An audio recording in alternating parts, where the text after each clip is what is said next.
کراچی میں 10 محرم الحرام کے موقع پر شدید گرمی نے عزاداروں سمیت اہلیان کراچی کو بے حال کر دیا۔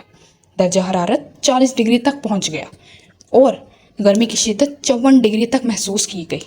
ملک کے بیشتر علاقوں میں موسم گرم اور مرطوب ہے اور کراچی میں سمندری ہوائیں مکمل بند ہونے سے شدید حبس اور گرمی سے شہری بالخصوص جلوس میں شریک عزادار بے حال ہو گئے۔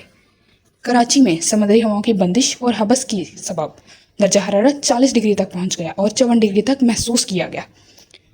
گرمی کے سبب عزادار بے حال ہو گئے اور جلوس میں شریک 250 سے زائد افراد گرمی کی شدت سے بے ہوش ہو گئے۔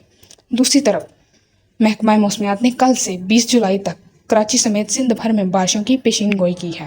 سندھ کے بیشتر اضلاع میں موسم گرم اور مرطوب رہنے کا امکان ہے، لیکن کل سے تھرپارکر، عمرکوٹ، مٹھی، میرپور خاص، سانگھڑ، بدین، ٹھٹھہ، کراچی اور سجاول میں چند مقامات پر آندھی و جھکڑ چلنے کے ساتھ ساتھ گرج چمک کے ساتھ بارش کا امکان ہے۔ اسی کے ساتھ اپنی ہوسٹ عنایہ کو دیجیے اجازت۔ اپنا خیال رکھیے گا۔ اللہ حافظ۔